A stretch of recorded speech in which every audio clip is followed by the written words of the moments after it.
Jaya Radha Madhava Kunja Bihari Radha Madhava Kunja Bihari Gopi Jana Vallabha Girivardhari Gopi Jana Vallabha Girivardhari Yashodanandana Vraja Janadandana Yashodanandana Vraja Janadandana Jamuna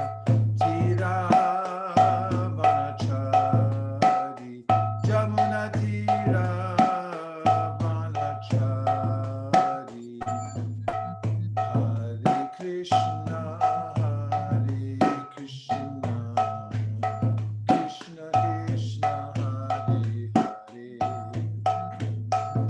Hare Rama, Hare Rama, Rama Rama, Hare Hare, Hare Krishna, Hare Krishna, Krishna Krishna, Hare Hare, Hare Rama, Hare Rama, Rama Rama, Hare Hare, Hare Krishna, Krishna Krishna, Hare Hare, Hare Rama, Hare Rama, Rama Rama, Hare Hare, Hare Krishna, Krishna Krishna, Hare Hare, Hare Rama, Hare Rama, Rama Rama, Jai Jai Prabhupada, Prabhupada, Jai Jai Prabhupada, Jai Jai Prabhupada, Prabhupada. I go to pray. Manande. Om Jnanatimirandasya Jnananjana Shalakaya Chakshurunmilitam Yena Tasmai Shri Gurave Namaha Shri Chaitanya Manobhishtam Stapitam Yena Bhutale Swayam Rupa Kadahmayam Dadati Swapadantikam Adadhanastridam Dantarinam Yache Puna Puna Shriman Rupa Padamboja Dulisyam Janma Janmani Vandeham Shri Guru Shri Yuta Padakamalam Shri Gurun Vaishnavamscha Shri Rupam Sagrajatam Sahagana Raghunatham Vitam Tam Sajivam Sadhvetam Sadvadhutam Parijana Sahitam Krishna Chaitanya Devam Shri Radha Krishna Padam Sahagana Lalita Shri Vishakanvitam Cha Namashreshtam Manumapi Shachiputram Atra Sarupam Shri Rupam Tasyagrajam Urupurim Maturim Goshtavatim Radha Kundam Girvaram Moho Radhika Madhava Sham Prapto Yasya Pratita Kripaya Shri Gurum Tam Natosmi Hey Guru Jnanadadina Bandho Swananda Data Karunaika Sindho Vrindavana Sinahitavatar Prasita Radha Pranaya Prachar Hey Dina Bandho Karunaika Sindho Kuru Prasadam Maimanda Mudhe Laksha Paradhe Bahupapa Gadhe Tat pada padme stu matishya Krishne. Prata Shriman Navadvipe Dvinetram Dvibhujam Gurum Varabhaya Pradam Shantam Smaritanam Purvakam Tvam Gopika Vishraravestanyanti Kesi Sevadikarani Guru Nijapada Padme Dasyam Pradaya Kurumam Rajakanane Shri Radhangri Sevana Rase Sukinim Sukhabdao Shri Guru Paramananda Premananda Palaprad Rajananda Pradhananda Sevayam Madhyo Jaya Nama Om Vishnu Padaya Krishna Preshtaya Bhutale Srimate Bhakti Vedanta Swami Niti Namine Namaste Saraswati Deve Gauravani Pracharine Nirvishesha Shunyavadi Paschatya Deshatarine Nama Om Vishnu Padaya Krishna Preshtaya Bhutale Srimate Bhakti Siddhanta Saraswati Namine Shri Barshabana Videvi Daitaya Kripabdaye Krishna Sambandha Vijnana Daine Prabhave Namaha Madhuryo Jvala Premadya Shri Rupanuga Bhaktida Shri Gaura Karuna Shakti Vigrahaya Namostute Namaste Gauravani Shri Murtaye Dinatarine Rupanuga Virudhapa Siddhanta Dvanta Harine Namo Gorakishoraya Sakshad Vairagya Murtaye Vipralambhara Sambodhe Padambu Jayate Namaha Namo Bhakti Vinodaya Sakchirananda Namine Gora Shakti Swarupaya Rupanuga Varayate Gora Virvava Bomestam Niradesha Sajana Priya Vaishnava Sarvabhoma Shri Jagannathaya Te Namaha Vancha kalpa tarubhyascha kripa sannubhya evacha patitanam pavanibhyo Vaishnavebhyo namo namaha Namo Mahavaranyaya Krishna Prema Pradayate Krishnaya Krishna Chaitanya Namne Goraktvishe Namaha Panchatattvatmakam Krishnam Bhaktirupa Sarupakam Bhaktavataram Bhaktakyam Namami Bhaktashaktikam Hey Krishna Karuna Sindho Dinabandho Jagatpate Gopesha Gopika Kanta Radha Kanta Namostute Jayatam Suratau Pangor Mama Manda Matirgati Matsarvaswa Padambo Jao Radha Madana Mohanao Divya Drindaranya Kalpa Drumada Srimad Ratnagara Sinhasanastao Srimad Radha Shila Govinda Devao Prishtali Bi Sevyamanu Smarami Shriman Rasarasaram Bhivam Shiva Tatatastita Karshan Venu Swanir Gopir Gopinatha Shriyestunaha 18 Thakur Goreyake Karyachani Atmasad 18 Era Charan Vandon Tine Morna Tapta Kanchana Gaurangi Radhe Vrindavaneshwari Vrishabhanu Sute Devi Pranamami Hari Priye Vande Nandavrajastrinam Padarinum Abhikshna Shaha Yasam Harigato Gitam Punati Bhuvanatrayam Hantai Madhur Abala Haridasa Varyo Yadrama Krishna Charanashvarashat Pramodaha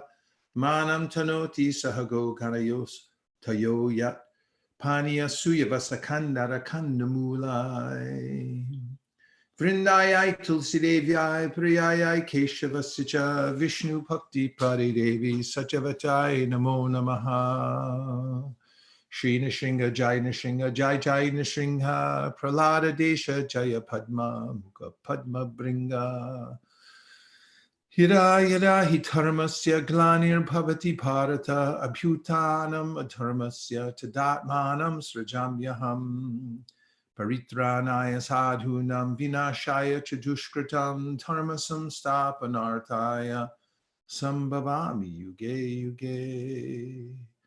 Manmana bhava madbhakto madhyaji mam namaskuru. Mami vaishasi yutvaivam atmanam matparayanaha.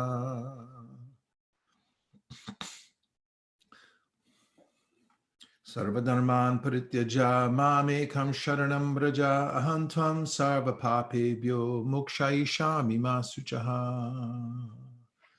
Shushrusho sharadhanasya vasudeva kataruchi syan mahat sevaya vipra punyatirtha nishevanad. Shinvatam swakata Krishna punya shravana kirtana hridyantaksto hibhadrani vidhunoti suhritsatam.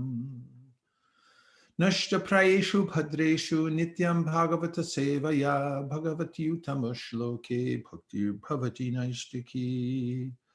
Tada rajastamo bhava kama lobhadayascha ye chaita eter anavidham stitam sattve prasidati. Evam prasanna manaso bhagavad bhakti yogataha bhagavat tattva vijnanam mukta sangha sajayate. Vidyate hridaye grantishchijante sarva samshaya shiyante chasya karmani drushta evatmanishvare. Malihai karishe bija aropan shravana kirtana jale kare shechan. Tahan visaritahoy pali prema pal ihan mali sheche nitya shravanadi jal. Vairagya vidya nija bhakti yoga shikshartameka purusha purana Shri Krishna chaitanya shariradhari kripam buddhir yastamaham prabhadye. Kalan nashtam back. Kalan nashtam bhakti yogam nijam ja pradush kartum Krishna chaitanya nama. Avirbhutas tasya padarvinde gadham liyatam chitta bringa.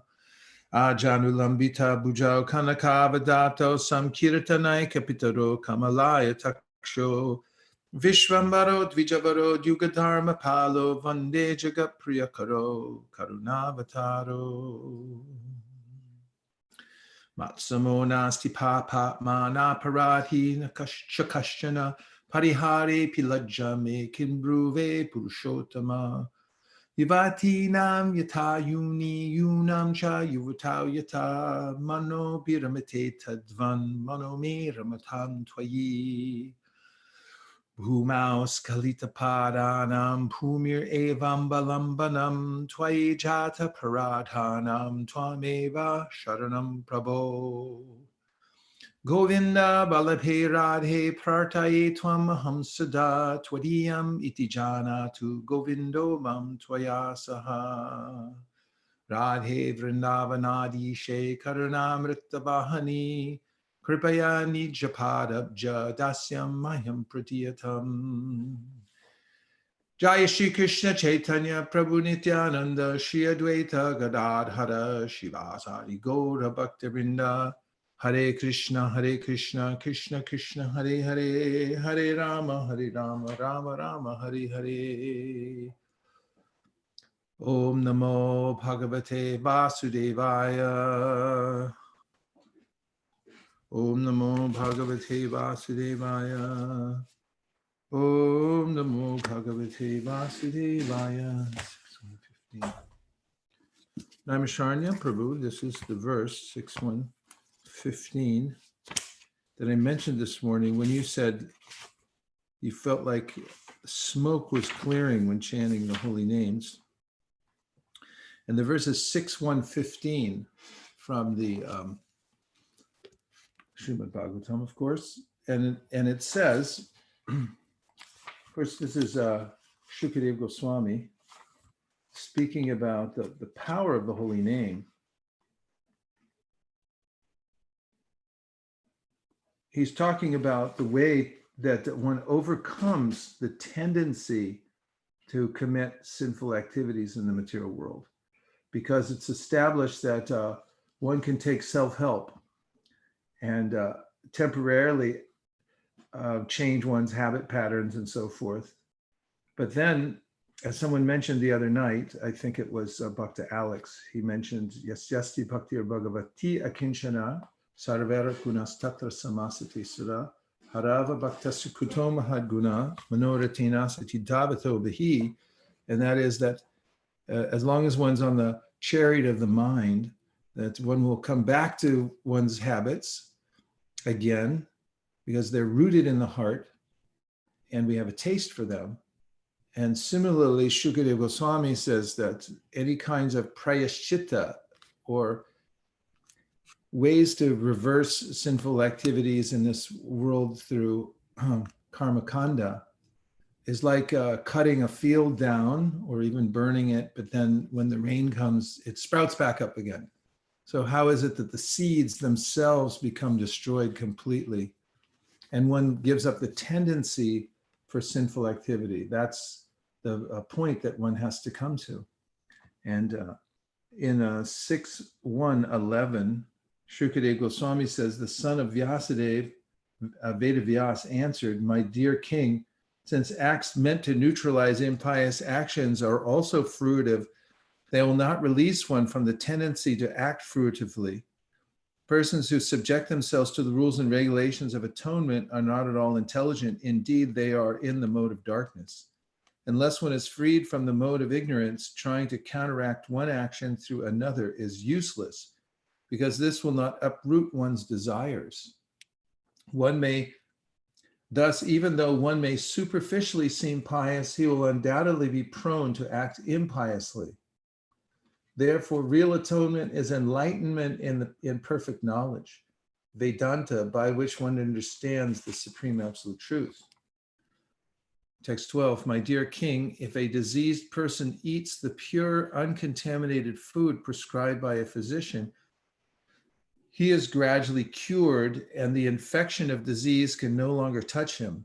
Similarly, if one follows the regulative principles of knowledge, he gradually progresses toward liberation from material contamination." 13.14, "To concentrate the mind, one must observe a life of celibacy and not fall down. One must undergo the austerity of voluntarily giving up sense enjoyment. One must then control the mind and senses, give charity, be truthful, clean, and nonviolent. Follow the regulative principles and regularly chant the holy name of the Lord. Thus, a sober and faithful person who knows the religious principles is temporarily purified of all sins performed with his body, words, and mind. These sins are like the dried leaves of creepers beneath a bamboo tree, which may be burned by fire, although their roots remain to grow again at the first opportunity." In the purport, Prabhupada says, the tongue, jiva, can be controlled if one chants the Hare Krishna mantra. This is still 6.1.14 in the purport. The tongue, jiva, can be controlled if one chants the Hare Krishna mantra, does not speak of any subjects other than those concerning Krishna. It does not taste anything not offered to Krishna. If one can control the tongue in this way, brahmacharya and other purifying processes will automatically follow. Isn't that interesting? By the restricting the tongue to Krishna Katha and Krishna Prasadam.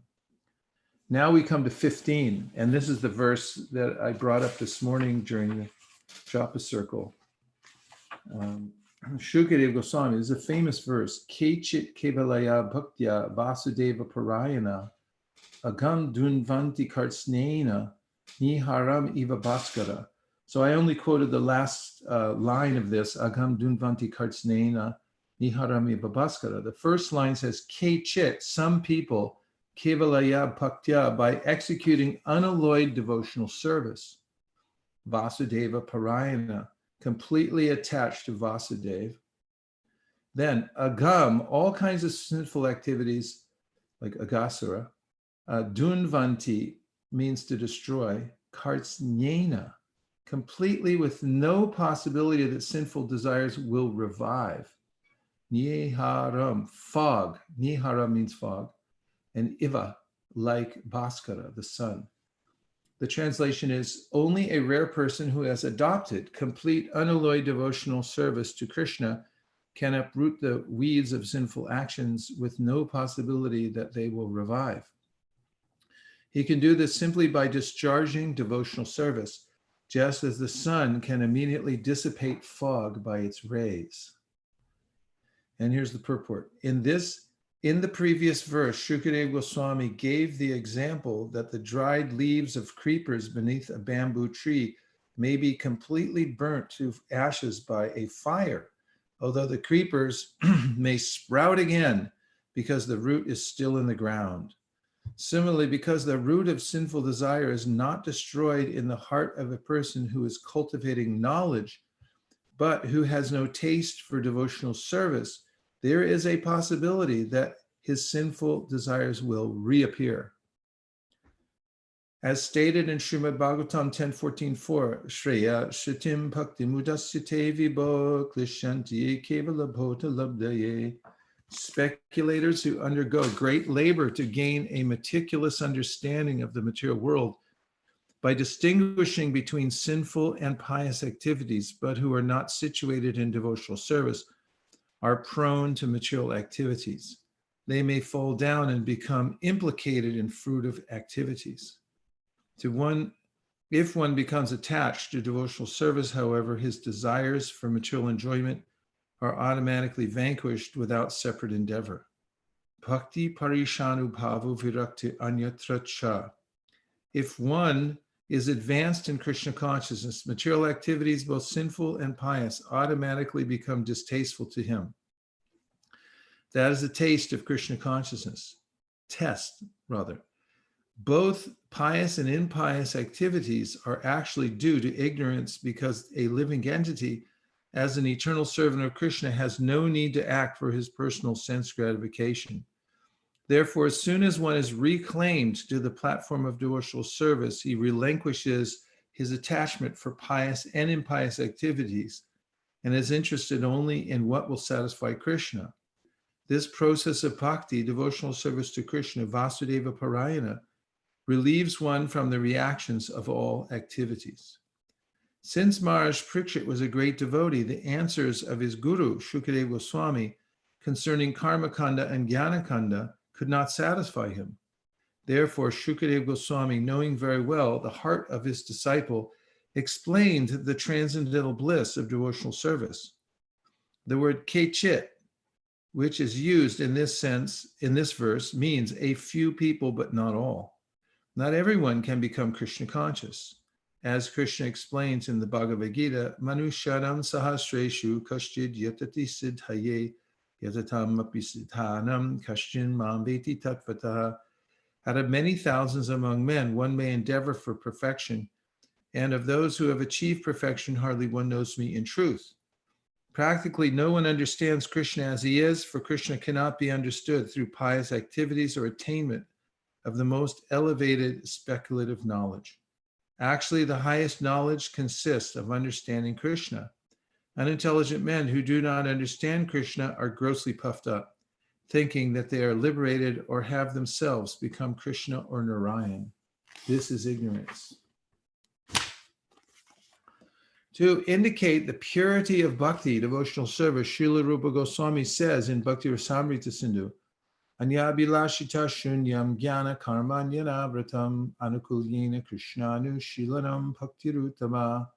One should render transcendental loving service to the Supreme Lord Krishna favorably and without desire for material profit or gain through fruitive activities or philosophical speculation. That is called pure devotional service. Srila Rupa Goswami further explains that bhakti is kleshagni shubhada, which means if one takes to devotional service, all kinds of unnecessary labor and material distress cease entirely, and one achieves all good fortune. Bhakti is so powerful that it is also said to be moksha laghu takrit. That, in other words, it minimizes the importance of liberation. Non-devotees must undergo material hardships because they are prone to commit sinful fruitive activities. The desire to commit sinful actions continues in their hearts due to ignorance. These sinful actions are divided into three categories, pataka, mahapataka, and atipataka, and also into two divisions, prarabdha and aprarabdha. Prarabdha refers to sinful reactions from which one is suffering at the present, and aprarabdha refers to sources of potential suffering. When the seeds, bija, of sinful reactions have not yet fructified, the reactions are called aprarabdha. These seeds of sinful action are unseen, but they are unlimited, and no one can trace when they were first planted. Because of prarabdha, sinful reactions that have already fructified, one is seen to have taken birth in a low family or to be suffering from other miseries. When one takes to devotional service, however, all phases of sinful life, including prarabdha, aprarabdha, and bija, are vanquished. In Srimad Bhagavatam 11:14-19, Lord Krishna tells Uddhava, Yatagni sus samriddharchi karoti tamsi bhasmasat tatamad vishaya bhaktir Uddhavainamshi Krishna Shaha. My dear Uddhava, devotional service and relationship with me is like a blazing fire that can burn to ashes all the fuel of sinful activities supplied to it. How devotional service vanquishes the reactions of sinful life is explained in Srimad Bhagavatam 3:33-6, in a verse spoken during Lord Kapiladev's instructions to his mother, Devahuti. Devahuti said, Yannama deha shravanad kirtanad yet pravanad yet smaranad api kuchit. Shradho pi sadyas savanaya kulpate kutak punaste bhagavandu darshanat. My dear Lord, if even a person born in a family of dog eaters hears and repeats the chanting of your glories, offers respects to you and remembers you, he is immediately greater than a brahmana and is therefore eligible to perform sacrifices. Therefore, what is to be said of one who has seen you directly? In the Padma Purana, there is a statement that persons whose hearts are always attached to the devotional service of the Lord are immediately released from all the reactions of sinful life. These reactions generally exist in 4 phases. Some of them are ready to produce results immediately. Some are in the form of seeds, some are unmanifest, and some are current. All such reactions are immediately nullified by devotional service. When devotional service is present in one's heart, desires to perform sinful activities have no place there. Sinful life is due to ignorance, which means forgetfulness of one's constitutional position as an eternal servant of God. But when one is fully Krishna conscious, he realizes that he is God's servant. In this regard, Srila Jiva Goswami comments that bhakti may be divided into 2 divisions. 1, santata, devotional service that continues incessantly with faith and love. And 2, kadachitki, devotional service that does not continue incessantly but is sometimes awakened. Incessantly flowing devotional service, santata, may be divided into 2 categories. 1, service performed with slight attachment, and 2, spontaneous devotional service. Intermittent devotional service, kadachitki, may be divided into 3 categories. 1, raga bhasamayi, devotional service in which one is almost attached. Raga bhasa shunya swarupa bhuta, devotional service in which there is no spontaneous love, but one likes the constitutional position of serving. And 3, abhasa rupa, a slight glimpse of devotional service. As for atonement, if one has caught even a slight glimpse of devotional service, all needs to undergo prayashchitta, atonement, are superseded. Therefore, atonement is certainly unnecessary when one has achieved spontaneous love, and above that, attachment with love, which are signs of increasing advancement in kadachitki. Even in the stage of abhasa rupa bhakti, all the reactions of sinful life are uprooted and vanquished. Srila Jiva Goswami expresses the opinion that the word karsnyena means that even if one has a desire to commit sinful actions, the roots of that desire are vanquished merely by abhasa rupa bhakti. The example of Bhaskara, the sun, is most appropriate. The abhasa feature of bhakti is compared to twilight, and the accumulation of one's sinful activities is compared to fog. Since fog does not spread throughout the sky, the sun need do no more than merely manifest its first rays, and the fog immediately disappears. Similarly, if one has even a slight relationship with devotional service, all the fog of his sinful life is immediately vanquished.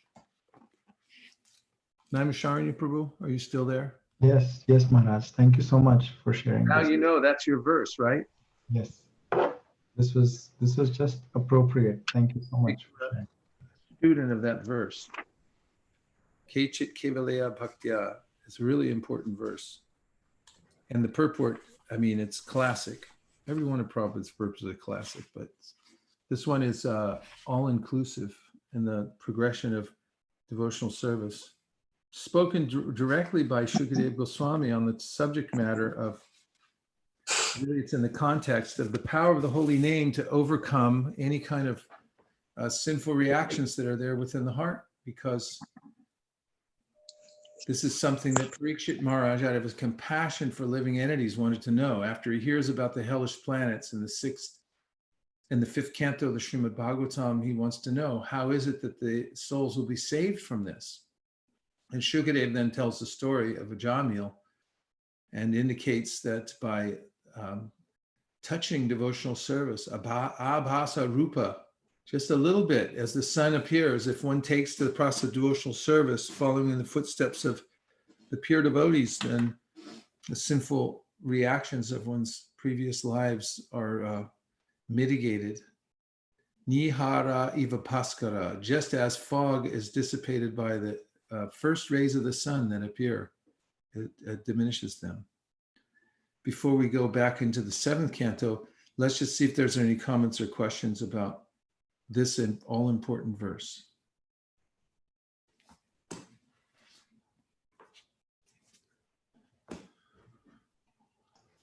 Hare Krishna, I have unmuted, so you can just click unmute and you'll be able to talk. Hare Krishna, Maharaj. Thank you so much for sharing this, Maharaj. The point which really struck to me was how the weeds of sinful actions will be uprooted with no possibility of reviving. I thought that was really stark. We have a veggie garden in the back, in our backyard, and we keep getting weeds, and we keep pulling them out, and we get more weeds, and they keep coming. And when we pull them out from the roots, that's when they don't come. And I think this was really nice to hear that just by unalloyed devotional service, those weeds can be uprooted once for all. Are you pulling them by hand? We are, yes. I highly suggest that you get a Mont Blanc. Okay.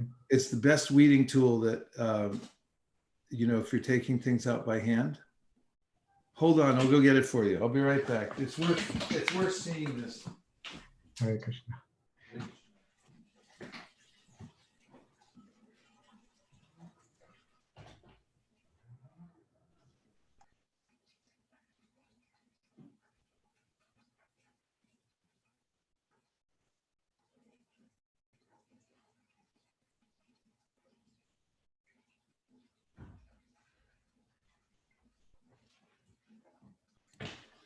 Hare Krishna, Krishna Krishna, Hare Hare, Hare Rama,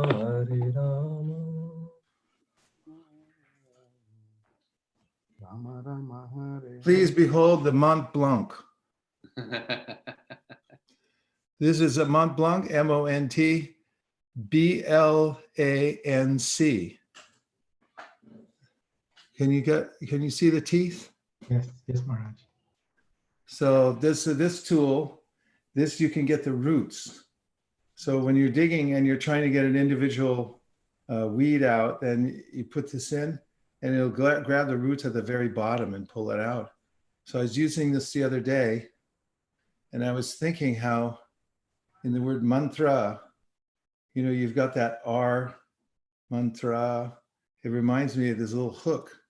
The mantra grabs on and pulls out, from the very root, any kind of anartha that's gotten deeply into the mind and heart. And Chaitanya Mahaprabhu said we have to be vigilant about that process, because there's ways in which even as one starts to water the creeper of devotional service, then there are other kinds of opportunistic seeds that sprout and they start to grow up there. So one has to be vigilant, even when the creeper grows all the way back to the lotus feet of Krishna in the spiritual world. As we're cultivating devotional service, one still has to continue watering, one has to be careful of offenses, and one has to also keep weeding using the Mont Blanc of the Hare Krishna mantra. So Okay. Maharaj, in your previous class, you had talked about removing the weeds, and you had mentioned that the best time to do that is when there is rains. So if you can elaborate a little bit more on that, like what do we consider as rain? Is it devotee association? But let's just say if you went to a big festival, and it's like when we hear and chant by ourselves, you're getting like a light rain, because you sit down and you do your studies and things like that, and you feel enlivened. But when you go and you get association with very advanced devotees and you hear and chant for 3-4 days or a month in a row, then this is like a huge flood of rain, a deluge. And then the ground is so soft and supple, you can just easily pull it out. Or even when you hear and chant yourself, then you'll have the wherewithal to pull out the anartas, because the problem is weakness of heart. Hridaya Dharbalyam, Haridas Thakur says that there's this weakness that I know the anarta is there, but I just think, leave it because I need that. I'll save it for later. And I'll try to, I'll ignore it now because I actually have an attachment to it. This is a kind of weakness. So the rain means spiritual strength. And then, we have the wherewithal to pull it out, and it comes out much easier then when you're in the association of devotees. And you figure, like, why? I'd rather be like these people. I don't want to be like my old self. I want to be like these people. And then it's easier to pull it right out. Like, say if you're staying in the Dham and you're there with advanced devotees and you just become overwhelmed by the feeling like this is right. This is the right thing. And then, those anartas, you just say, forget it. Yeah. I'm taking it out now. So that's the big rain. Thank or you. even small rain helps too. Big rain, small rain, it's all good. As it says in this purport, Prabhupada pointing out that even abhasa rupa, that's the very, very beginning of devotional service. It's just when you feel like, I like devotees, I think they're cool, this is the right thing, it's nice. Even then, it makes it niharai vabhaskara, that's the sun coming out, and it can, even at that stage, Jiva Goswami, the most scholarly of all the acharyas, is saying that the anartas are going to come out then too. Thank you for your question, Shraddha. Yeah, thank you, Maharaj, for the answer. Okay. Maharaj, I had a question. Oh yes, Follow-up please. to the follow-up question. So when we say that we take out the weeds, is this that I'm praying to the Lord that, oh Lord, please remove that negative feeling in my heart? How do I really believe that my weed is taken out?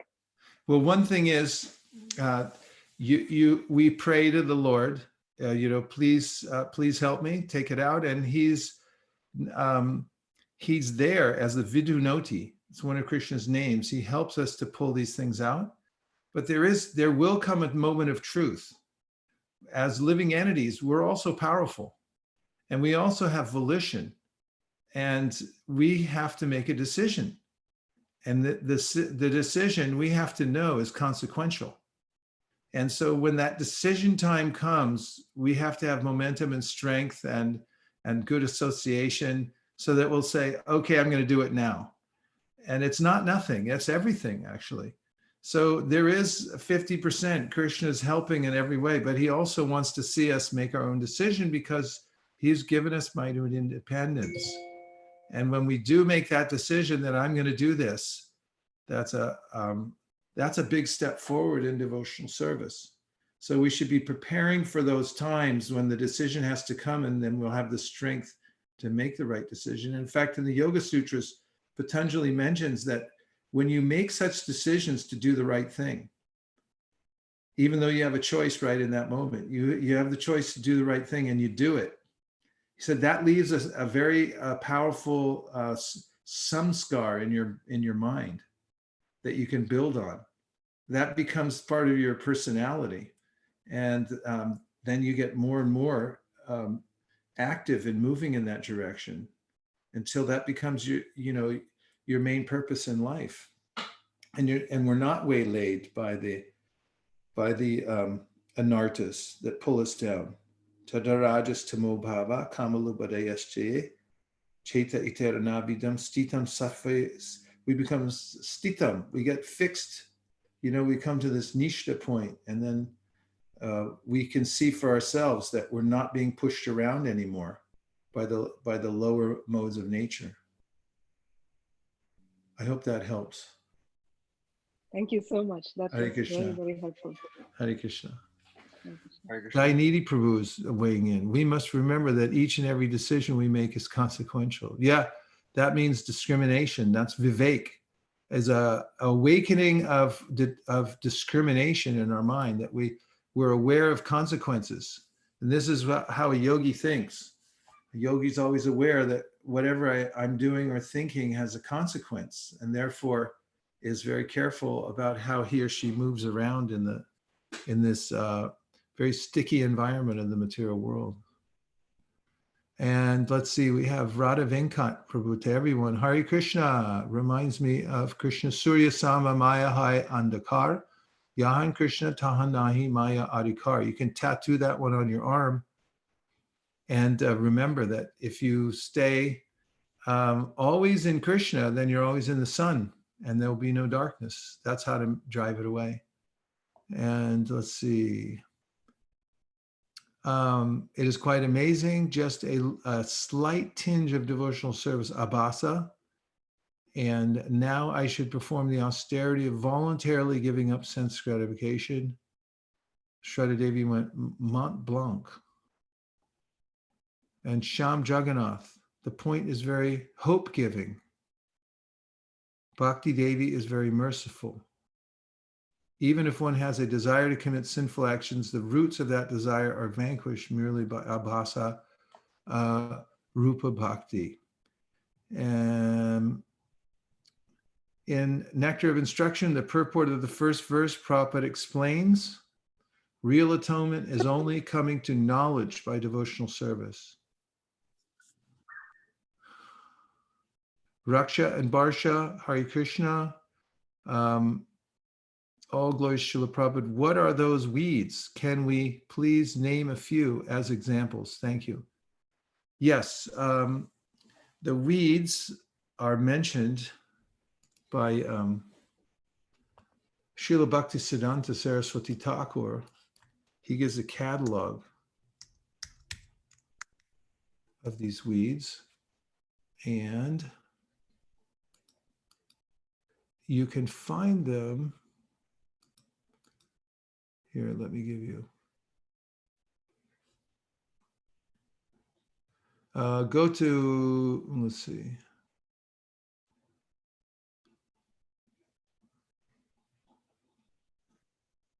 You go to 19.159, Madhya 19.159.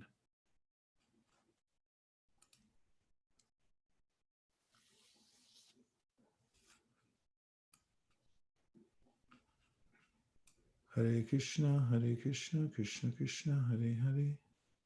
Sorry, March, Madhya? Yeah, Madhya 19.159. Okay.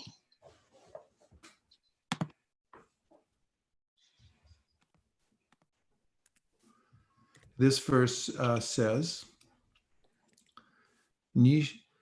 Nidachara kuti nati jiva himsana lava puja pratishtari jatta upashaka gana. Some unnecessary creepers. Are you going there? Yeah. Some unnecessary creepers growing with the bhakti creeper are the creepers of behavior unacceptable for those trying to attain perfection, diplomatic behavior, animal killing, mundane profiteering, mundane adoration, and mundane importance. All these are unwanted creepers. Purport: there is a certain pattern of behavior prescribed for those actually trying to become perfect. In our Krishna consciousness movement, we advise all our students not to eat meat, not to gamble, not to engage in illicit sex, and not to engage in intoxication. People who indulge in these activities can never become perfect. Therefore, these regulative principles are for those interested in becoming perfect and going back to Godhead. Kutinati, or diplomatic behavior, cannot satisfy the Atma, the soul. It cannot even satisfy the body or the mind. The culprit mind is always suspicious. Therefore, our dealings should always be straightforward and approved by Vedic authorities. If we treat people diplomatically or duplicitously, our spiritual advancement is obstructed. Jiva himsana refers to the killing of animals or to envy of other living entities.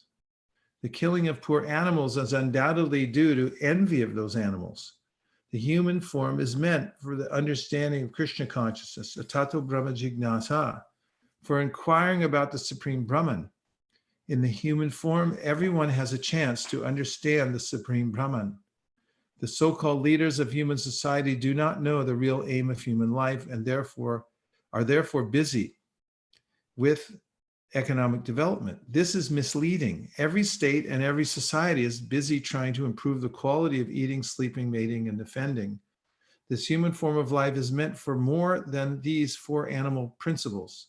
Eating, sleeping, mating, and defending are problems found in the animal kingdom, and the animals have solved these problems without difficulty. Why should human society be so busy trying to solve these problems? The difficulty is that people are not educated to understand this simple philosophy. They think that advancement of civilization means decreasing sense gratification. There are many religious propagandists who do not know how the ultimate problems of life can be solved, and they also try to educate people in the form of sense gratification. This is also jiva himsana. Real knowledge is not given, and religionists mislead the general populace. As far as material profits are concerned, one should know that whatever material profit one has must be abandoned at the time of death. Unfortunately, people do not know that there is life after death. Therefore, mundane people waste their time amassing material profit, which has to be left behind at the time of death. Such profit has no eternal benefit. Simply adoration by mundane people is valueless because after death, one has to accept another body. Material adoration and titles are decorations that cannot be carried over to the next body. In the next life, everything is forgotten. All these obstructions have been described in this verse as unwanted creepers. They simply present obstacles for the real creeper, the bhakti lata. One should be very careful to avoid all these unwanted things. Sometimes these unwanted creepers look exactly like the bhakti creeper. They appear to be of the same size and the same species when they are packed together with the bhakti creeper. But in spite of this, the creepers are all upashaka. A pure devotee can distinguish between the bhakti creeper and the mundane creeper, and he is very alert to distinguish them and keep them separate. So there you go, Barsha and Raksha. There's a small list, but there's a bigger list in the cleansing of the Gundicha temple, in which there's a long purport and a categorization of the various kinds of weeds that grow in the garden. So you have to be careful. Thank you, Maharaj. Oh, you're welcome.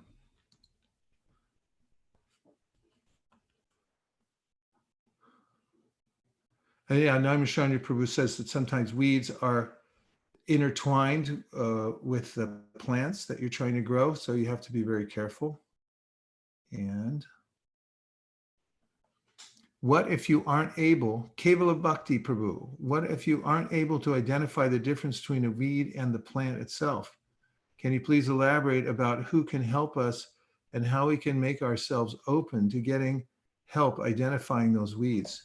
This is where association is very important, because when we get association with those we give permission to chastise us, a good chastisement can be very edifying.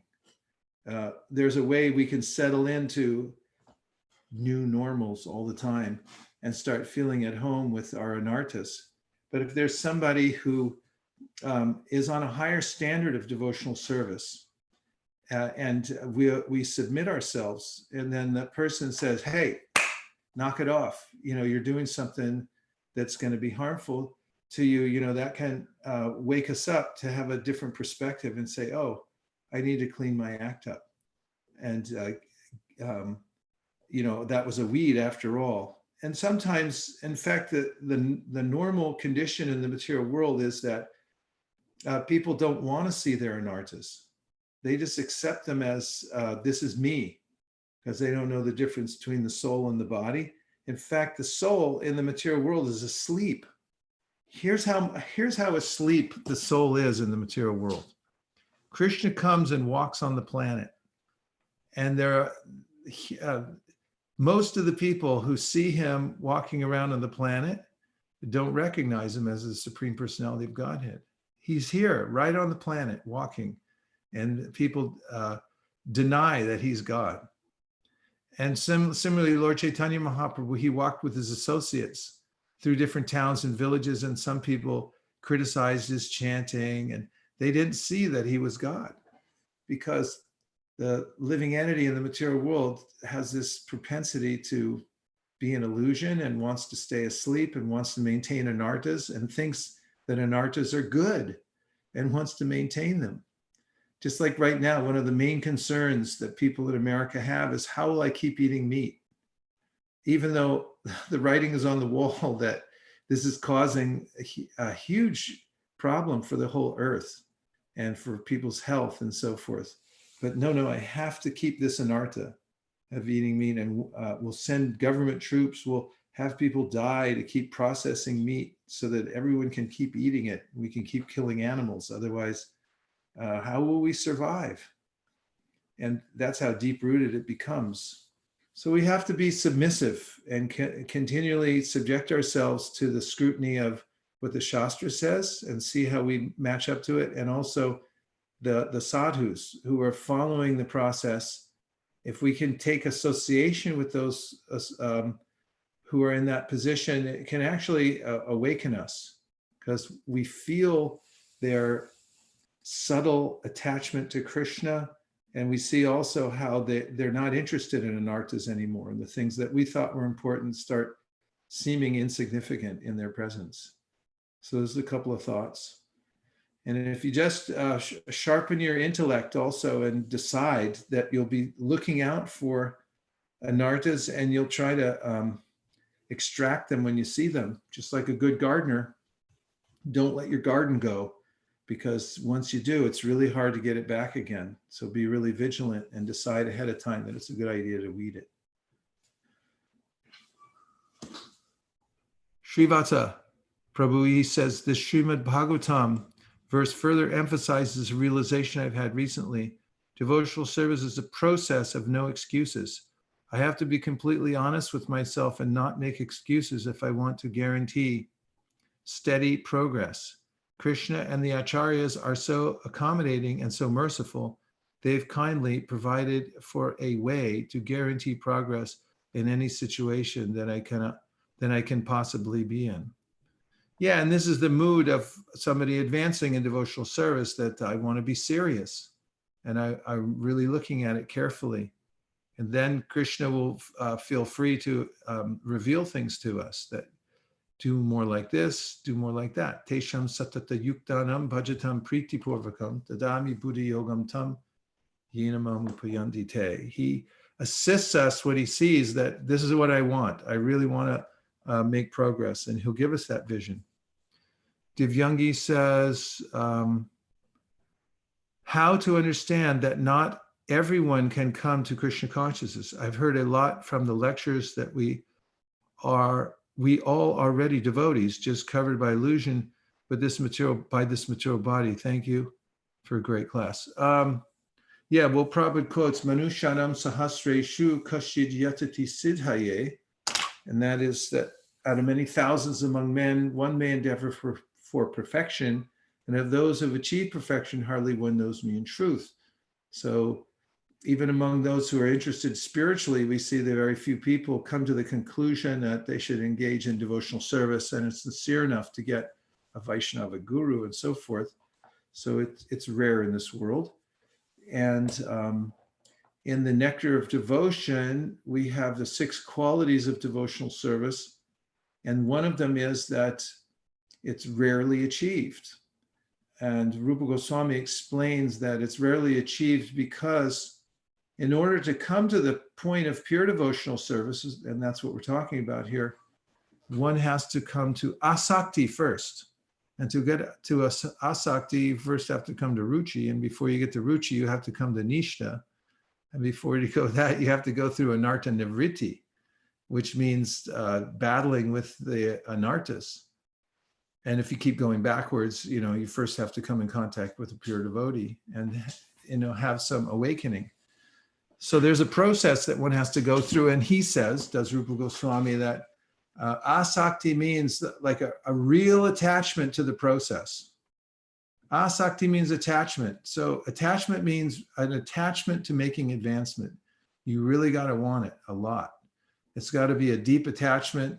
Just like people in material pursuits, if they want to come to the top level, they have to really be attached to the idea. They can't be willy-nilly, or maybe I'll do it, maybe I won't. A lot of couch potatoes talking about perfection, but they don't actually get there because they're not attached.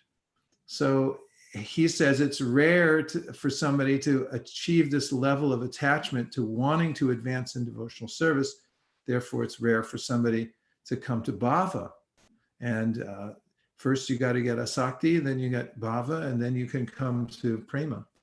So it's rare because of that. That doesn't mean, however, that every living entity doesn't have the dormancy of prema. Nitya Siddha Krishna Prema Sadhya Kabunoi, Shravanadi Shuddha Chitte Karu Udoy. Prabhupada translated this verse and commentated upon it, saying that there's a dormancy of love within every living entity, and it can be awakened by proper association. That's why we preach. That's why we take the trouble to make this available. Anybody can wake up because the soul is tatasta and therefore can be influenced by a very strong devotee who teaches Krishna consciousness, says, no, do it like this. And one can change and go that direction. So anybody can be awakened also. But then we see even amongst those who are practicing devotional service, some hover around anartha nivritti a whole lifetime, even they don't, they get to Shraddha and they don't take the bhajana kriya. They'll just like, yeah, it's good enough. I appreciate Krishna and so forth, but they don't want to get initiated and take a vow and say, I'm really going to do this. And then when they get to anartha nivritti, a lot of people stumble and they go back, grow your hair out and hang out and, just be a has-been and maybe take it up in the next life. So this is kechit. It means, it's a serious process. So it's not that everyone suddenly wakes up and goes for the whole thing, because it's not a cheap process. Krishna is not so cheap. You have to pay, you have to be all in order to come to prema bhakti. Okay, anything else? Hare Krishna Maharaj. Dhanavari, there you are. Yes, Hare Krishna. Would you, please accept my humble obeisances. Would you please talk about diplomatic talk as a weed, not being straightforward? More, I didn't understand, please. Well, in the Gita, Krishna says, Icha dvesha samutena dvandva mohena bharata. That everybody's born into this world, Icha dvesha, with this idea of they're willful, they want their way. And dvesha, they're against what other people say. This is a polarization that takes place because of a contamination by the modes of material nature. My mind's conditioned to think in a certain way, and I want it to go that way. And I try to avoid it going the other way. Icha dvesha samutena dvandva mohena bharata. This is a kind of illusion. Sarva bhutani samoham sargayanti parantapat. It's the conditional nature of this material world that people get in that polarized state of mind.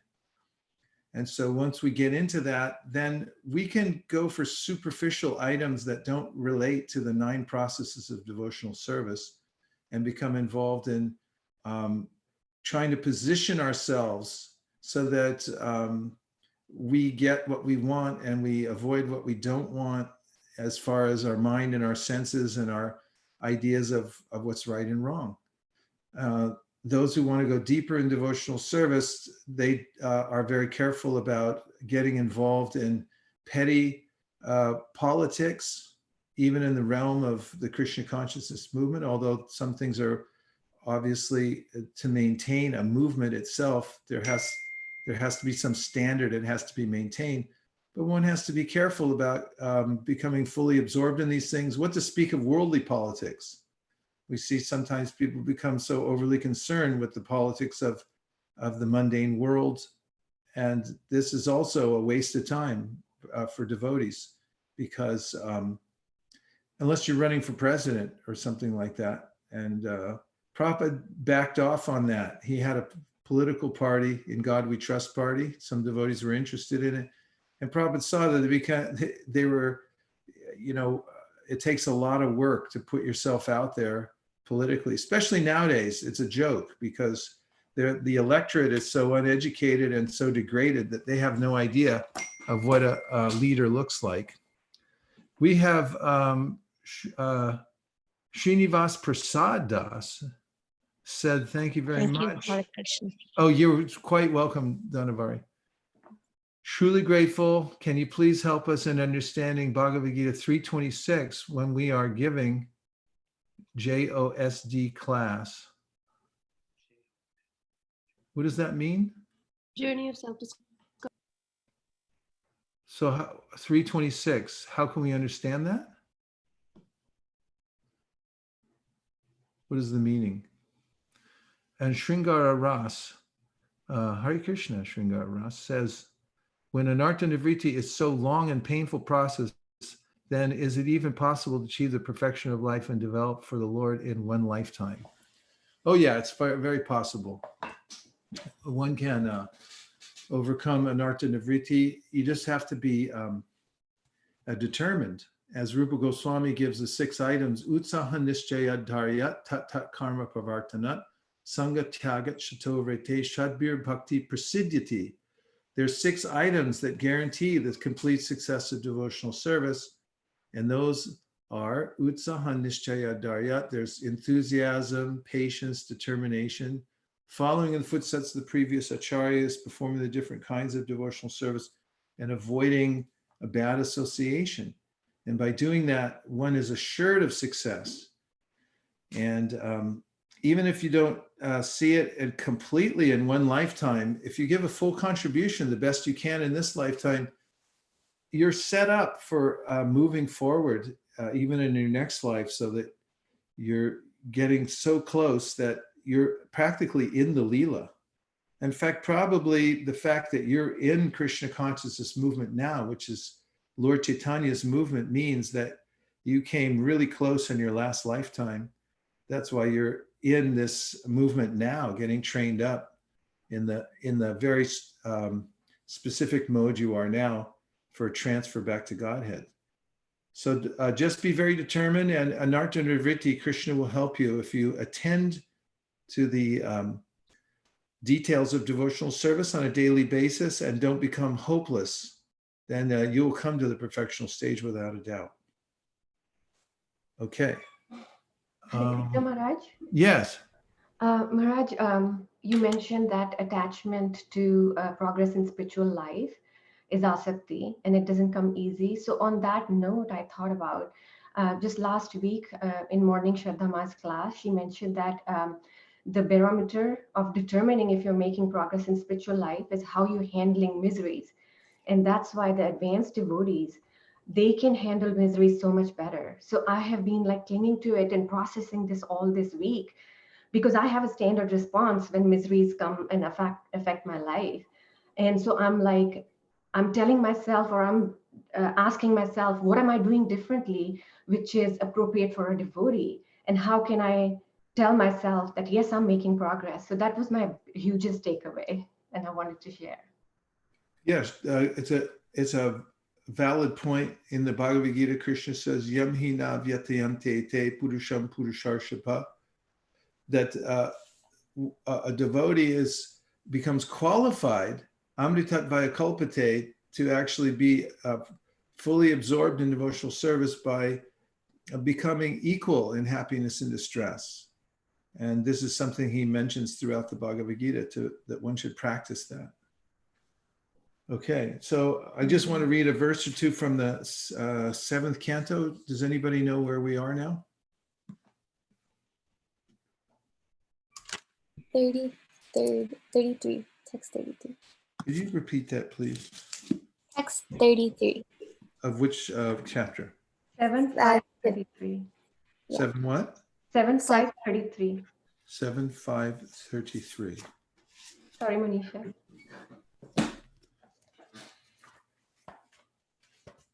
7:5:33. We're continuing reading 7:5:33 from the Srimad Bhagavatam 7th canto.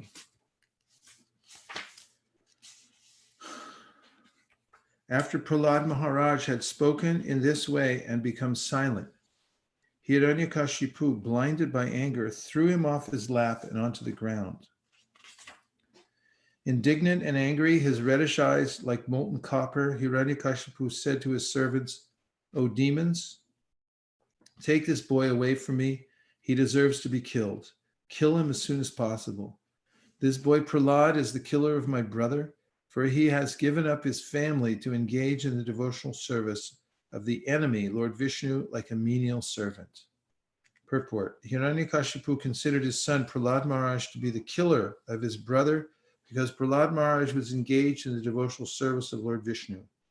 In other words, Prahlada Maharaj would be elevated to Sarupya liberation, and in that sense, he resembled Lord Vishnu. Therefore, Prahlad was to be killed by Hiranyakashipu.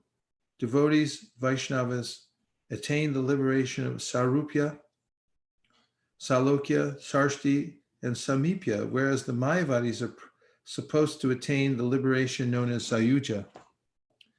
Sayuja Mukti, however, is not very secure, whereas Sarupya Mukti, Salokya Mukti, Sarshti Mukti, and Samipya Mukti are most certain. Although the servants of Lord Vishnu, Narayan, in the Vaikuntha planets are equally situated with the Lord, the devotees there know very well that the Lord is the master, whereas they are the servants. Text 36. Although Prahlad is only 5 years old, even at this young age, he has given up his affectionate relationship with his father and mother. Therefore, he is certainly untrustworthy. Indeed, it is not at all believable that he will behave well toward Vishnu.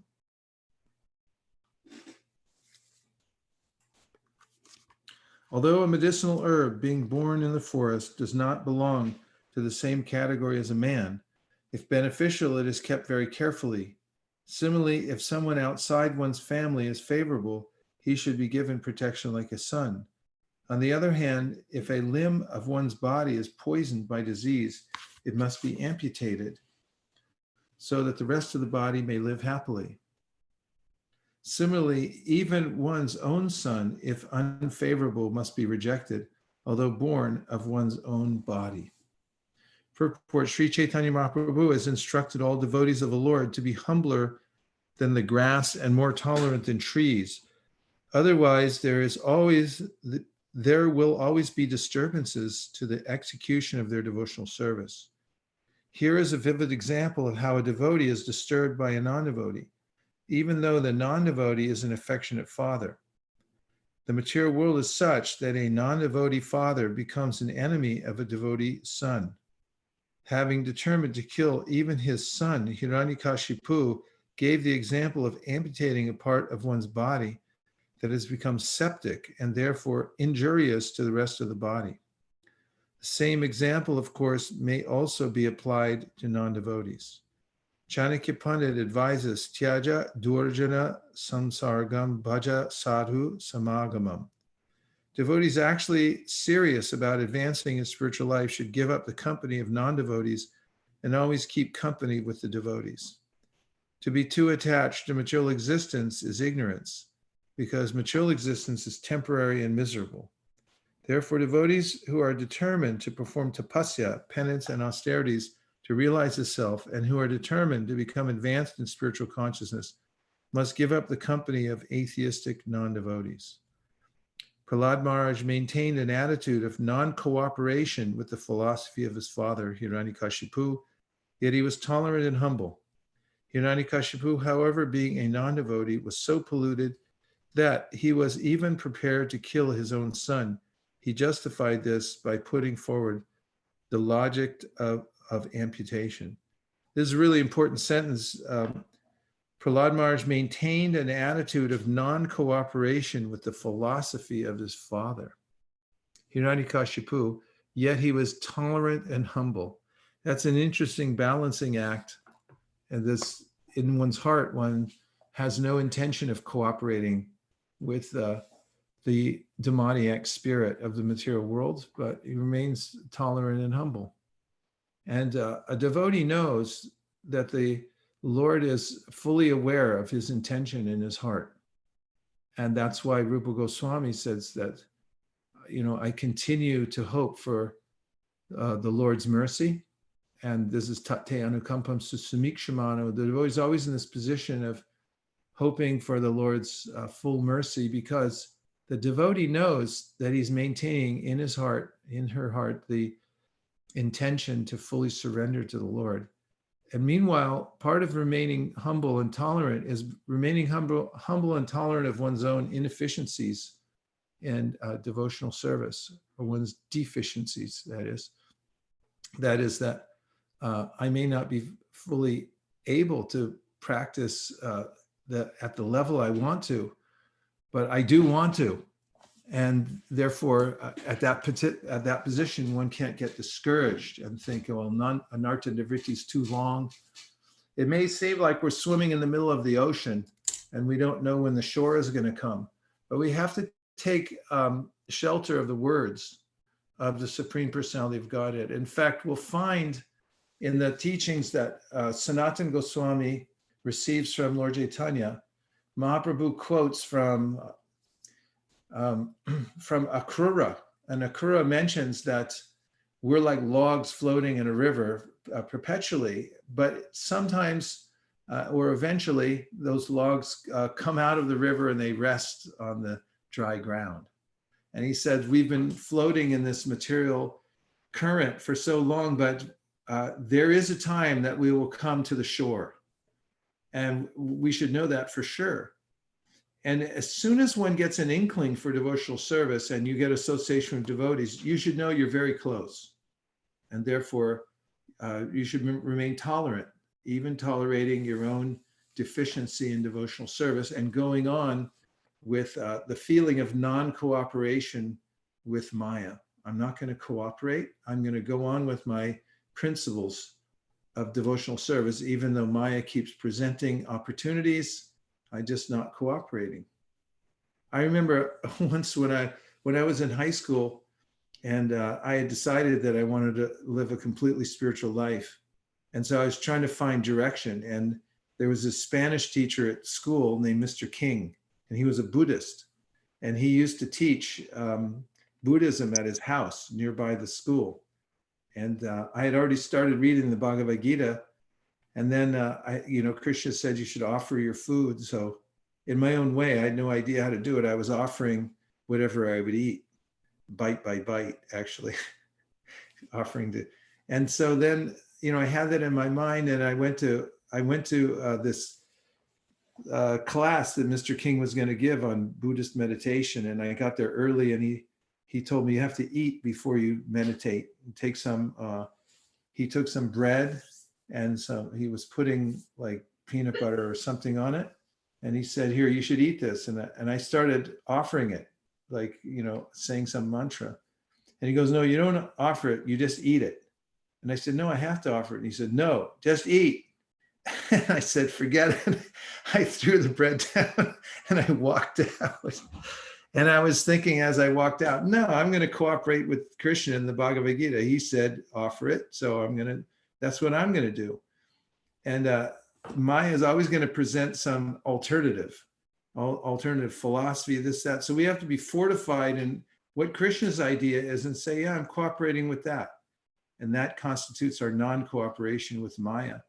And that actually feels good, to be a rebel against Maya, because we've been a rebel against Krishna and it hasn't worked out very well, has it? So, getting that determination that even though I'm way down in a hole, I'm confident that by not cooperating with my captors, Maya, and only cooperating with Krishna, he's going to pull me out of here. Let's see, we had Bhakti Lata.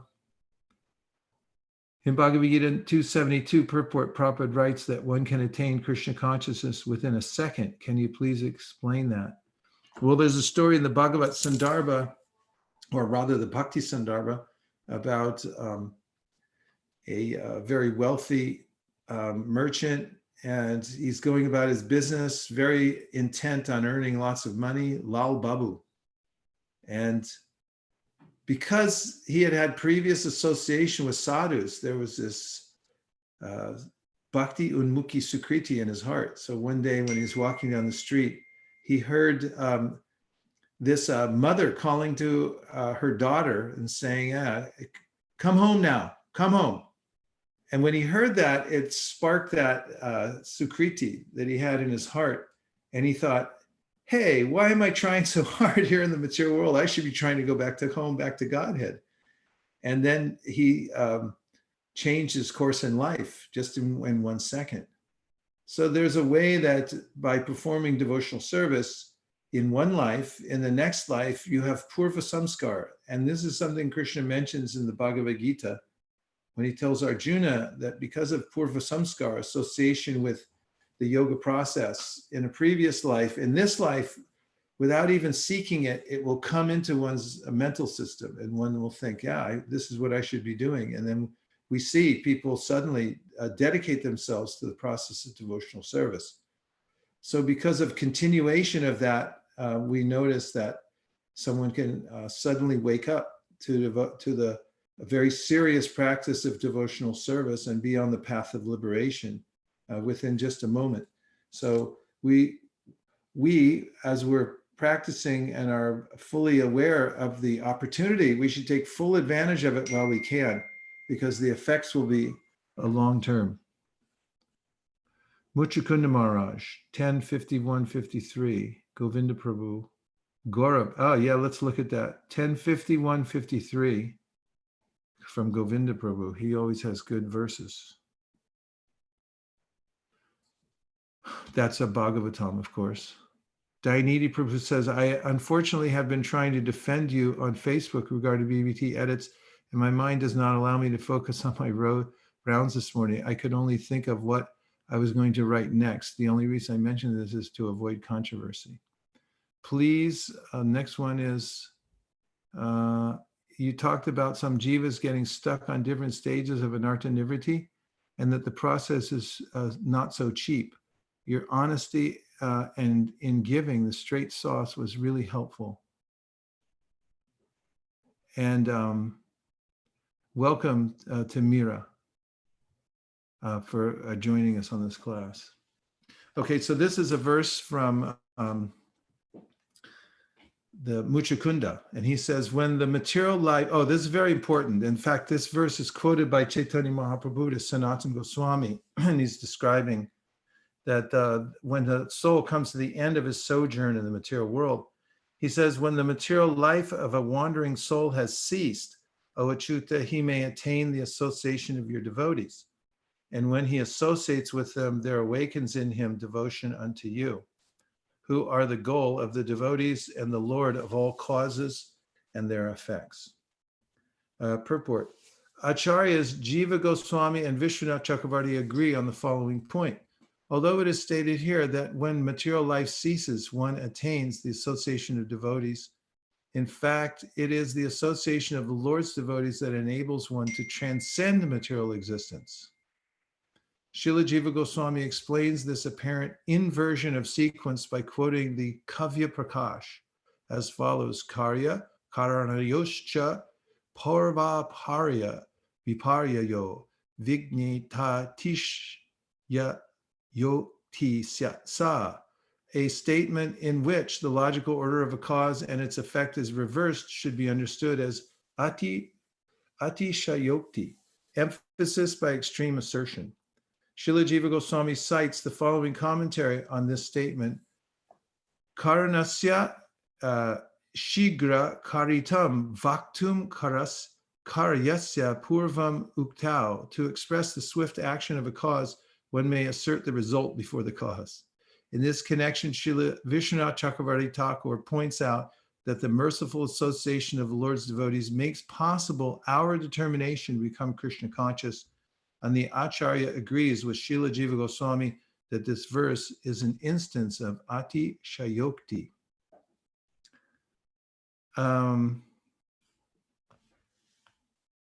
We have Bhakta Alex, non-cooperation with Maya. Yes, we're in the non-cooperation movement. And Benedita Bunia, can you please help me understand the soul that is present in Vaikuntha has subtle body or not? Spiritual body. In the material world, we have a gross body, a material body that's made of gross matter and subtle matter. But in the spiritual world, we have a fully spiritual body, just like Krishna's fully spiritual body is Satchit Ananda. There's no material part to it. The senses are spiritual, and it is a fully spiritual body. So it is beyond the subtle body of the material world. Okay. Guru Maharaj, I have a question. Yes. Maharaj, we were, just a second.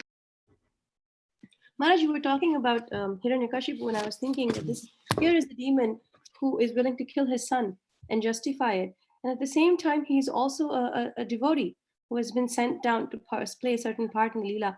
The more we read the Srimad Bhagavatam, we kind of get to a point where we feel like when I started, there was a very clear distinction between good and evil, good behavior, bad behavior, consequence. And then while we keep reading the Bhagavatam, it kind of gets blurred and you're not quite sure what's going on, you know?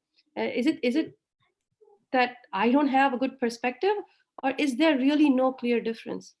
Because here's a devotee and he's doing atrocious behavior, and then there's Putana and Krishna forgives her.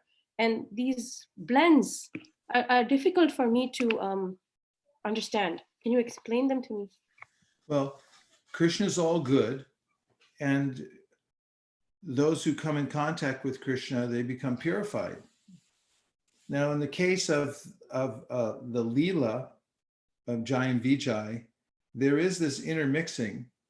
Krishna is showing through interacting with his devotees who are acting as demons, he's giving the various lessons, and he's attracting our minds by the Leela and so forth.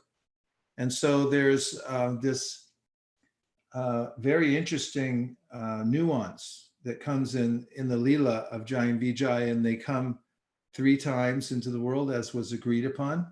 And in this Leela of Hiranyakashipu, we find various hints of this in the Leela of how actually Krishna is interacting with his devotees. So, for instance, after Lord Nrsingadev kills Hiranyakashipu, then he goes and sits on the throne of Hiranyakashipu. And the question arises then, how could he sit on the throne of a demon who's so impure? Wow, the Lord, he needs his own throne, you know, that's brand new. And so then Vishwanath Chakravarti Thakur answers and he says he does it out of affection for Jai, because this is his devotee sat on here, even though it was Hiranyakashipu, actually it was one of his devotees from Vaikuntha whom he's very fond of. And so he shows, I sat on the throne of my devotee. And then, you know, we have other instances when he's pulling out the heart of Hiranyakashipu.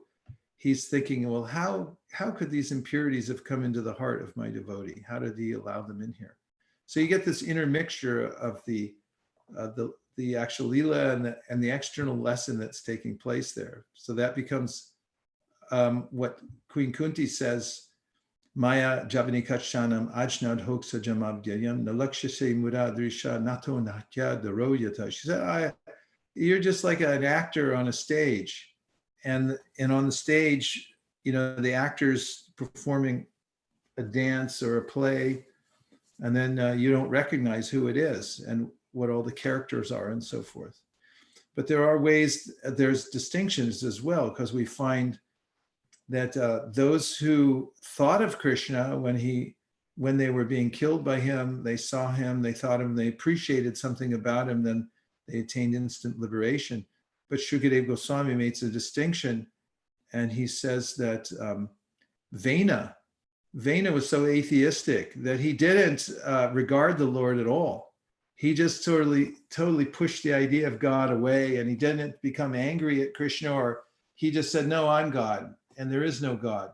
So then Shukadeva Goswami mentions Shishupal got liberation. All these other demons got liberation because at least they were angry at Krishna, or they hated Krishna. Kama dvesha bhaya snehad yata bhakteshvare manaha. So this is at the very beginning of the 7th canto. He says that by these emotions of hatred towards Krishna, towards lust towards about Krishna, and so forth, or bhakti, then one attains perfection. But then he says, but Vena, he didn't get it. Vena didn't get anything because he avoided Krishna completely. He didn't think of him, he didn't become angry with him, and so forth. So one principle is there, that if you come in contact with Krishna one way or another, then you become purified and you get liberated. And ultimately, that transcends all morality as well. So, that's there in the Leela as well. What's considered ethical in the material world, even in Bhagavad Gita, we get that, because there's a way in which Arjuna was waxing with his moral principles and ethics and so forth. But then he came to Krishna, and then Krishna says, yeah, it sounds really good what you're saying, but you don't know what you're talking about, because you're taking the perspective of a conditioned person and seeing, in relative terms, but you have to understand that you're the soul. So it transcends that. Krishna consciousness transcends those ethics. Although he later on says, for the sake of leading people on the right path, you have to maintain the semblance of decorum in the material world. Does that help? Yes, Maharaj. Thank you for such a penetrating and good question. Actually, Maharaj, when you think of Jai and Vijay going through all this, it reminded me a lot of Chaitanya Mahaprabhu's Ashlishya Padarasnam Pinashtumam. They are willing to take anything for the pleasure of the Lord. They go to being demons, they suffer it all, and then the Lord comes and takes them home again. It's very sweet. Thank you so much, Maharaj. Yeah, very sweet. That's good. If you're tasting the sweetness of the hearing Srimad Bhagavatam, then you're very well situated. Now we will have the Guru Puja. Namashreshnam manamapi shachiputra sarupam shirupam tasya grajam urutari matarim goshtavatim radha kundam girivaramoho radhika madhavasham prapto yasya pratiti kripaya shri gurum tam natosmi. Hey Guru Gyanada Dinabando Swananda Data Kurunaika Sindo Vrindavana Sinahita Avatar Prasida Radha Pranaya Pracharo. Hey Dinabando Kurunaika Sindo Kuru Prasada Mayimanda Mudhe Laksha Parade Bahupapagade Tatpada Padne Stumatisha Krishna.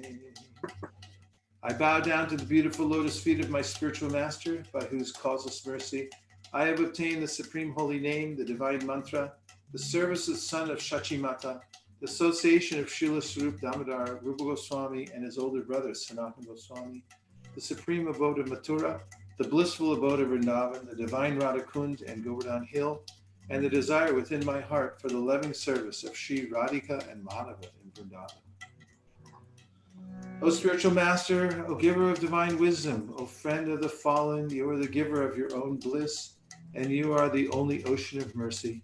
Although dwelling in Vrindavan, you have descended for the welfare of fallen souls like myself, and you are preaching the divine love of Radha for Krishna. Please be kind upon me. O friend of the lowly, O Gurudev, you are the only ocean of mercy. I am a dull fool and have committed hundreds of thousands of offenses.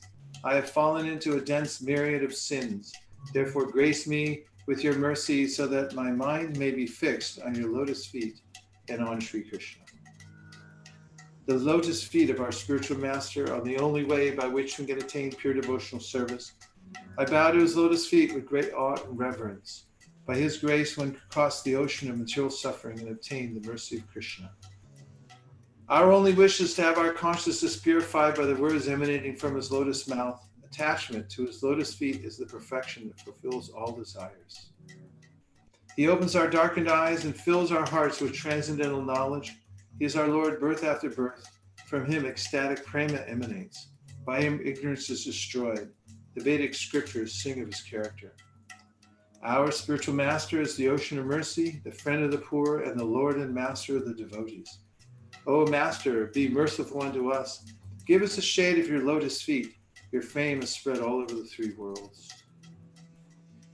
Shri Guru Charana Padma Kivalapa Kahati Sadma Shri Guru Charana Padma Kivalapa Kahati Sadma Mando Mui Sabadana Mate Mando Mui Sabadana Mate Jahara Prashade Bhai He Bhavaturiya Jai Jahara Prashade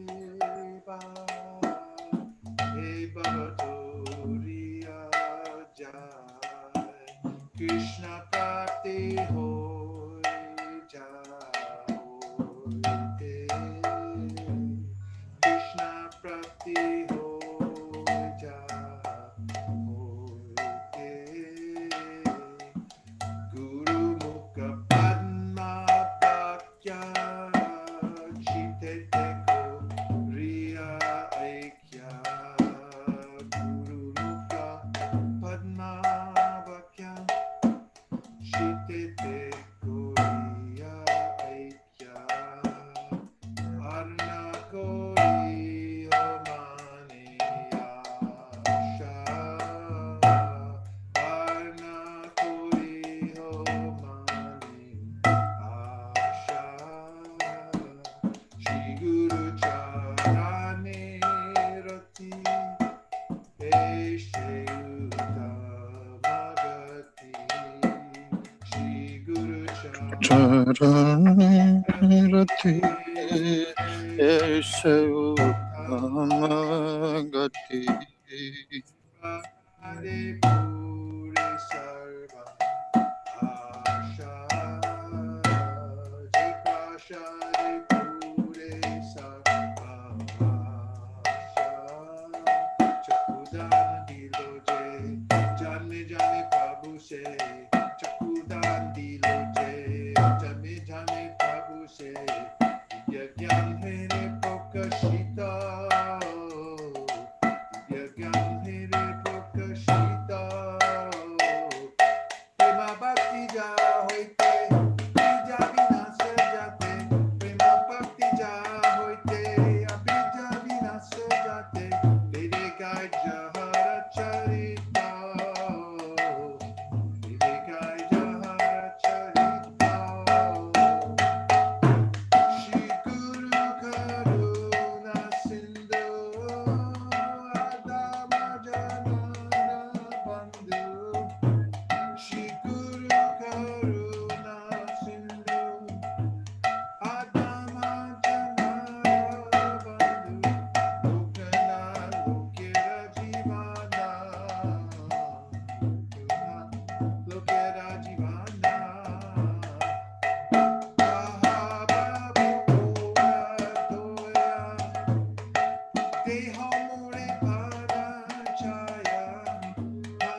Krishna Krishnaya Bhutale Srimate Bhakti Vedanta Swami Nityanamine Namaste Saraswati Deve Gauravani Pracharine Nirvishesha Shunyavani Pashtatya Rishatarine Jaya Shri Krishna Chaitanya Prabhu Nityananda Shri Advaita Gadadhar Shivasari Gaur Bhaktavrinda Jaya Shri Krishna Chaitanya Prabhu Nityananda Shri Advaita Gadadhar Shivasari Gaur Bhaktavrinda Jaya Shri Krishna Chaitanya Prabhu Nityananda Shri Advaita Gadadhar Shivasari Gaur Bhaktavrinda Jaya Shri Krishna Chaitanya Prabhu Nityananda Shri Advaita Gadadhar Shivasari Gaur Bhaktavrinda Hare Krishna Krishna Krishna Hare Hare Hare Rama Hare Rama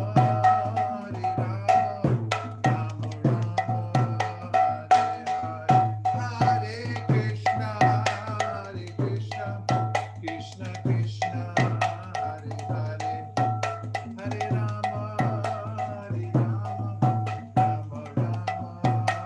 Hare Hare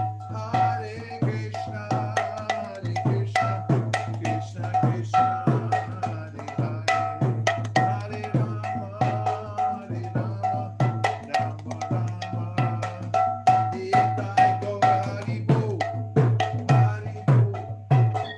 That is unfair.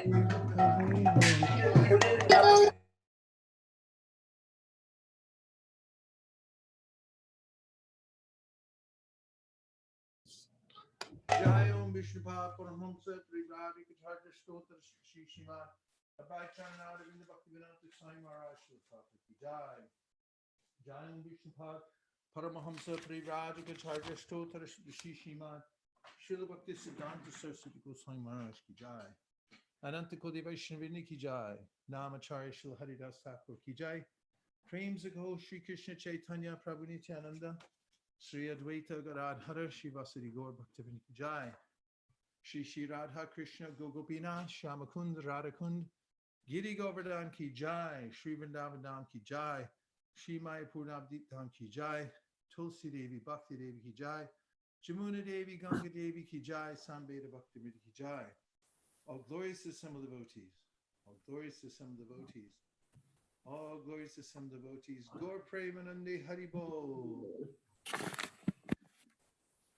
Today there's a special presentation by the kids.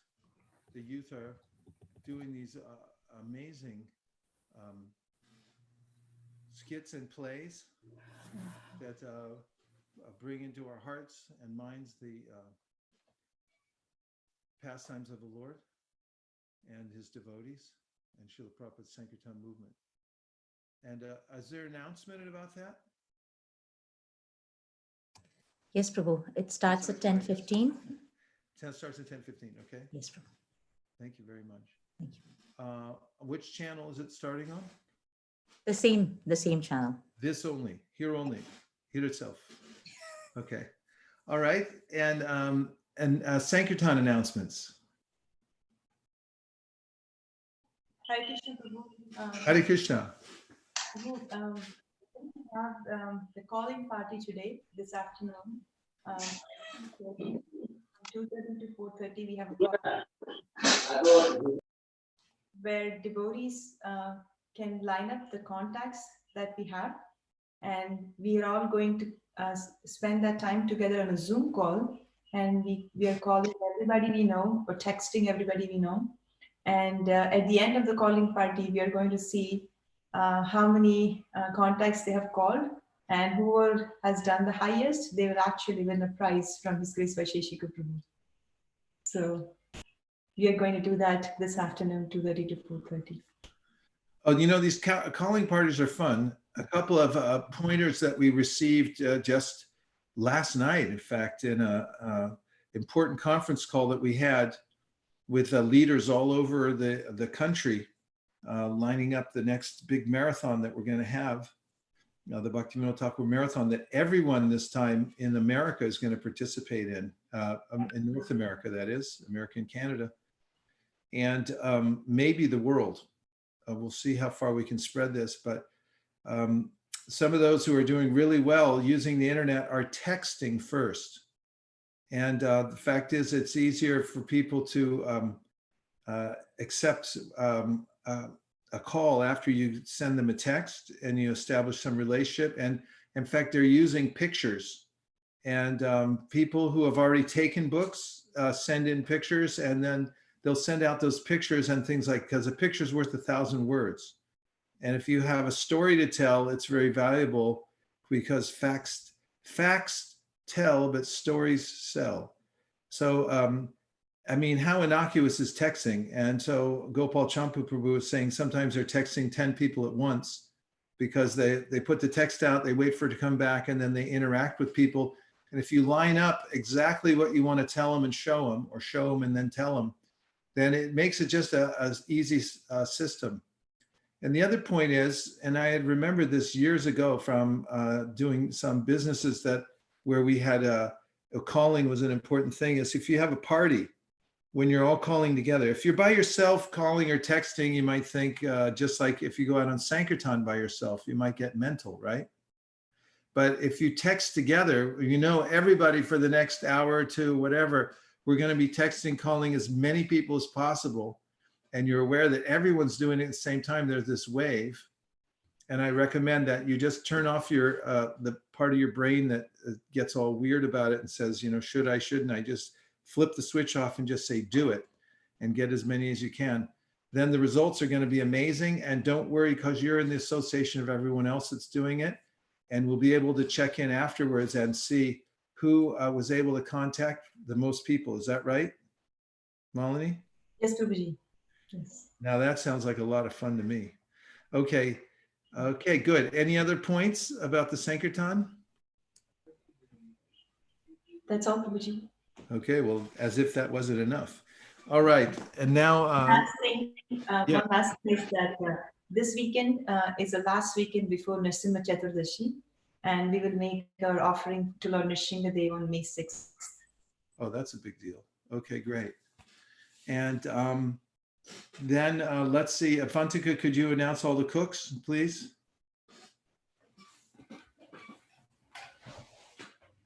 Today's prasadam was cooked by Pransa Priya Mataji, Radha Bala Prabhu, Malini Mataji, Ujjvala Rasa Mataji, Hari Sankirtan Prabhu, Radhika Prema Mataji, Siddhakata Prabhu, Savarna Gopika Mataji, Bhaktavatsal Prabhu, Kameshwari Mataji, Vishwapati Prabhu, and Rupashri Mataji. Haribo! Sharira Bijajja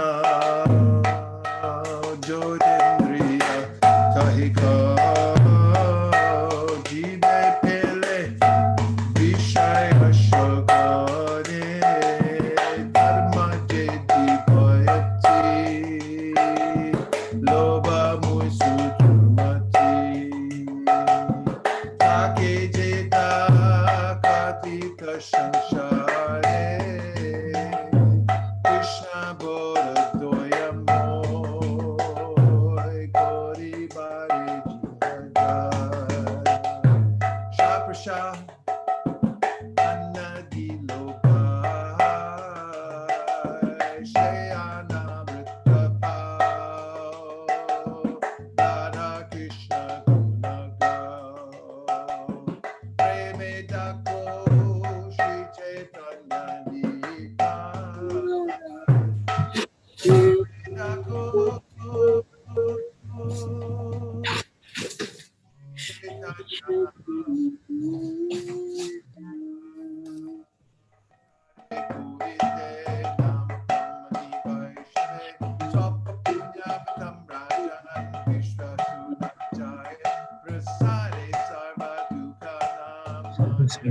Where is this from? I never got it. What is it?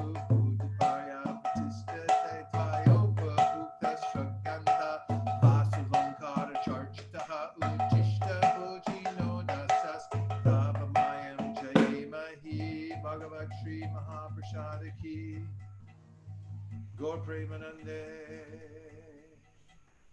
Dikta Gaura Hari Bo Hari Bo Hari Bo Dikta Gaura Hari Bo Dikta Please come take prasadam. Hari Bo. Hari Bo. Vanchagopadurvisha Kripasamade Vacha Patitanam Pavni Everyone please unmute and say Hare Krishna. Hare Krishna. Hare Krishna. Hare Krishna. Krishna. Krishna. Hare Hare Hare. Hare Rama. Rama Rama Rama. Hare Krishna. Thank you very much. Pratitanam pavanebhyo Vaishnavebhyo namo namaha.